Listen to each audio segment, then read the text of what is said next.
Hey everybody, this is First Things with Phil, and as suggested last week, it is coming true now.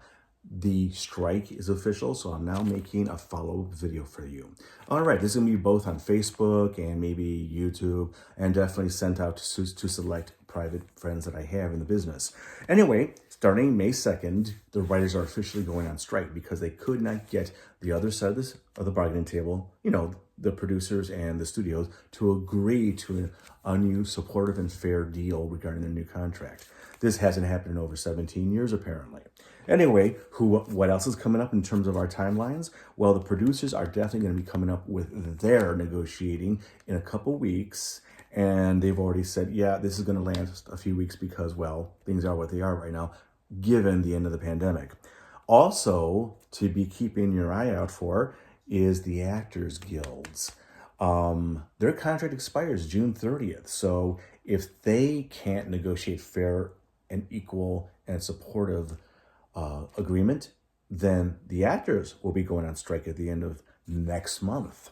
Anyway, what's affected by this? Well, as I've suggested a few times already in previous recordings, the writers are, pretty much they are going on strike regarding their business models that are affecting them.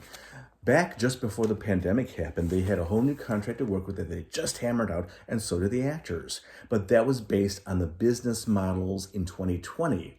And unfortunately, just a few months later, the pandemic happened, which changed everything across the world. Nobody was ready for that one, okay? So basically, the internet was still up and coming. Nobody was really thinking strongly about that as much as it became a major force in economics, well, in the last 3 years.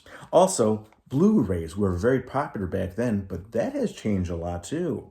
And podcasting was becoming on the rise, but it's nowhere near what it is now. So the current contract really doesn't reflect the dynamics or the percentages that, well, are agreed on now. They've totally changed because of the pandemic. Everybody learned to depend highly on the internet.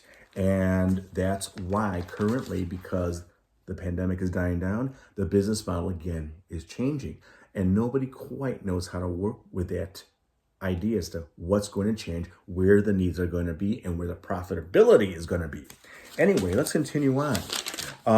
What markets are affected? Well, pretty obviously Hollywood is first and foremost, but also let's not forget, entertainment is seen and heard everywhere. New York, Chicago, Miami, Las Vegas, Houston, and definitely San Francisco. And those are among the major ideas that we have in play out there. Any city that uses a union level writer and contract is going to be affected by this. What programs? Well, as I mentioned last time, literally, what show is going to be affected? Well, my therapist was first to point out to me, oh my God, the Colbert Show is going to be affected. Oh my God. She's right. I hadn't thought about that. The talk shows that are produced, whether they are daytime or late night shows, are all going to be affected because they all use writers. They have to. Talk shows are definitely part of the game. Not game shows, though. They've already been pre-taped in advance, usually at least a few weeks.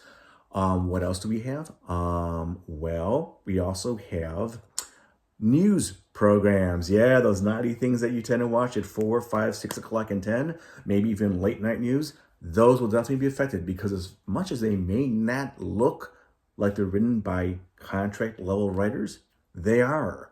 So they have to be writing them for the weather. They have to write them for the local news of the day. They have to write them in terms of anything else that pops up to fill out the newscast. So guess what? We're about to see a change in news. And then finally, just keep your fingers crossed on this, honestly. I will say this officially right here. And by that, I mean, well, guess what? In some ways, I really feel supportive of the writers, because one, the dynamics of the industry completely changed in the last 3 years. They suffered for it, but also even more so, the dynamics are continuing to change again because we're ending the pandemic and shifting into a more normal production schedule for whatever that's going to be. They are having a problem meeting their own, personal requirements for living, for supporting a family. Aside from that, they are helping to set this tone for the other contract negotiations that will be happening during the next 2 months, the producers and the actors. So if they don't work things out, odds are going to be that the rest of the industry will not be able to work things out clearly either.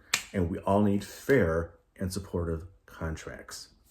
So let's let this work for a little bit. Let's see where these business models are going to lead us to. And hopefully within the next 2 months, we can figure out something that will support the guilds that are, negotiating. Okay. So this is First Things with Phil. Support your writers and just be patient. Thanks.